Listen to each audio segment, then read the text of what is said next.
வணக்கம் ராஜேஸ்வரி. சென்னை காசிமேட்டில் விடுமுறை நாளை முன்னிட்டு அதிகாலை முதலே மீன்களை வாங்க பொதுமக்கள் குவிந்தனர். விலை அதிகரித்த போதிலும் விலையை பற்றி கவலைப்படாமல் ஆர்வத்துடன் வாங்கி செல்லும் அசைவ பிரியர்கள் வடசென்னை காசிமேடு பகுதியில் நள்ளிரவு 2 மணி அளவில் ஏலம் முறைப்படி தொடங்கும் மீன் விற்பனையில் சென்னை சுற்றுவட்டார மற்றும் வெளி மாவட்டத்தைச் சேர்ந்த சிறிய வியாபாரிகள் மற்றும் பொதுமக்கள் கலந்து கொள்வர். இந்த நிலையில் விடுமுறை தினமான ஞாயிற்றுக்கிழமை இன்று அதிகாலை மீன்களை வாங்க வியாபாரிகளுடன் அசைவ பிரியர்களும் பொதுமக்களும் ஆர்வத்துடன் கலந்து கொண்டனர்.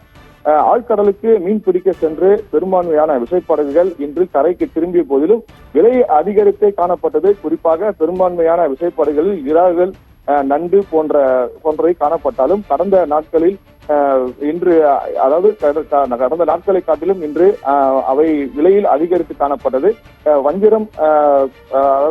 வஞ்சிரம் போன்ற மீன்களின் விலை அதிகரித்தே காணப்பட்டது. விலையில் ஏற்றம் பற்றி கவலைப்படாமல் அசைவ பிரியர்கள் ஆர்வத்துடன் மீன்களை வாங்கி சென்றனர். வஞ்சிரம் 1000 முதல் 1100 ரூபாய்களும், வௌவால் 500, சங்கரா 450 முதல் 550, இறால் 400 முதல் 450, நண்டு 300 முதல் 400 ரூபாய்க்கு விற்கப்பட்டது.